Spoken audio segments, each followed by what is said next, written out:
So you like scary movies, you like horror, you like seeing people getting ripped to shreds, you like hearing about a good old ghost story.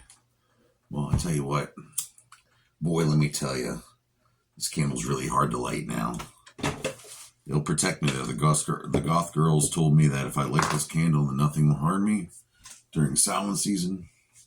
So far, been doing pretty good. Okay, back to Samhain Fest 2023 with your host PJ Bozak, the man of the millennium.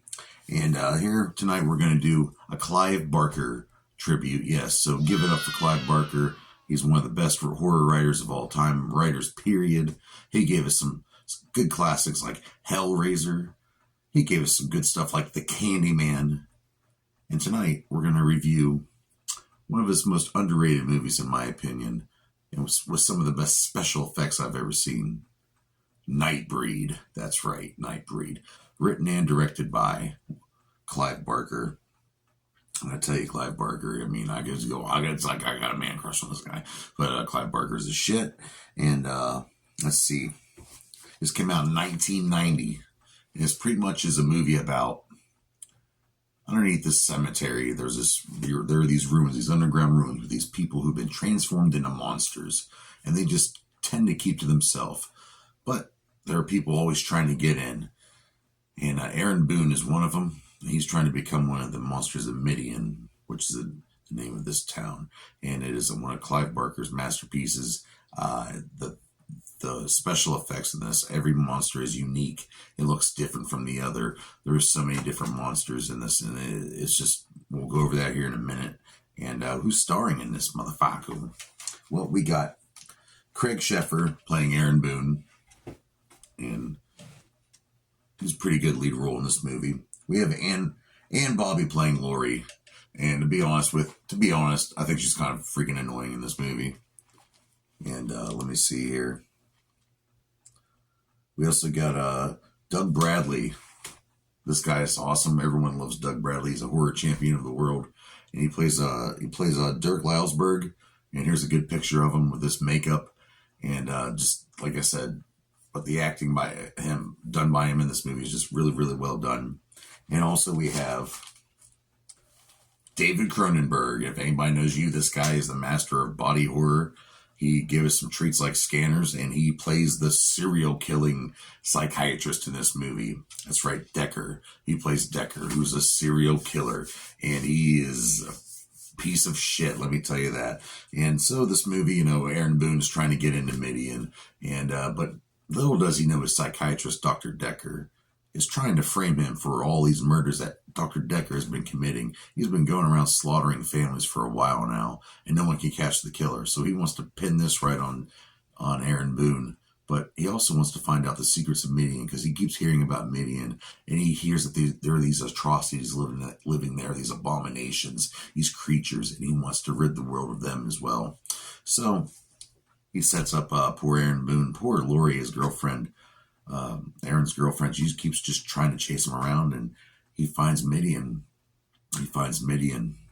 And he gets accepted into Midian. Yeah, but so many different monsters in this movie. The cops end up getting involved. The psychiatrist, Decker, like I said, he's a serial killer, but he's also trying to pull the strings. He's trying to get Midian destroyed, trying to talk the cops into infiltrating, and he already framed Boone, and Boone gets broken out. So many good things. There's this great character in Narcisse. He just kind of rips his face apart, and right there, like within like the first gory thing, one of the first gory moments in the movie where you just see Narcisse just rip off the sides of his skin, and he's, because he knows about Midian, he wants to help Boone out. And there's the god they worship, Baphomet, is kind of like set out this prophecy, and the leader Lausberg, he pretty much believes Boone might be part of this, so excuse me. So, and the budget for this movie was $11 million, and it got a $16 million box office, so they made some money off it. Fox Pictures, put you down, knock you down. Fox Pictures put this out, and let me tell you, there were many different cuts of this movie. I don't have time to go into all those cuts, but this movie was originally Clive Barker was trying to come up with a way to because Clive Barker's a gay director, and he wanted to do a movie that represented the gay community, and pretty much people that were just a little different. They got treated like shit for no reason, pretty much. He wanted that to represent, but Fox Pictures, with this being a 1990 film, they kind of cut out a lot of that stuff, but there were so many different cuts, and it became, it was a lot of gore. It wasn't supposed to be so much a slasher movie, but they had to add some elements that Fox thought it would help sell the movie. So we have the theatrical cut, we got the Cabal cut, we got the extended VHS cut, and we have the director's cut. And let me see here in my notes. Scream Factory came out with a director's cut on Blu-ray, and I do plan on buying that in the future. And this movie is also based off of a novel written by Clive Barker called The Cabal, and I recommend you go out and read it. It's pretty good. It became a cult classic and didn't really do that well in theater. I mean, they did make $5 million on it, but to Fox that was nothing.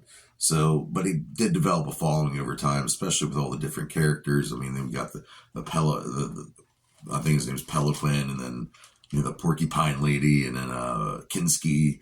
All these characters. I mean, just look at these faces. Look at this makeup, and that makeup was designed by Bob Keane, who had done work for the Candyman and also Hellraiser. So props to that, because that makeup is just freaking dope-tastic for being 1990.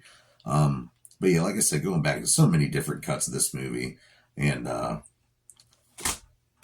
you know what, I ended up going into comic books, and there's also big talk of this becoming a television series, and I would be very interested if they made a Nightbreed television series. There's so much lore you could get into, and like I said, a movie about underground monsters being attacked by the humans, and the humans are actually the bad guys in this movie. I like it. It's a great movie. Clive Barker is a master of horror, of course, and big props to him. And so here we go. Here's a nice thick clip from Nightbreed.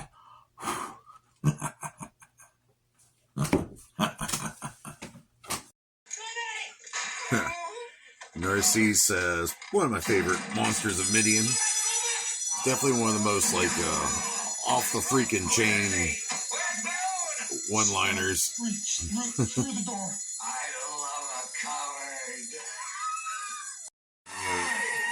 The stupid humans are infiltrating Midian. Leave these people alone. There's Boone in his makeup. Doug Bradley. Love that guy. One of the greatest ever. And it's just a good movie, man. You guys should go check it out. Oh, look at all of it. He has control of now he's the boss now, so they actually have to do what he says, I think. A cool fight here between Boone and Decker. Decker's a son of a bitch. You can't kill him. He's the Cabal now. He's the Cabal. Cabal. So there you are. There's your little clip from Nightbreed, which you can watch right now on Amazon Prime. Bitch. Well, I rate this movie 3.5 out of 5 dog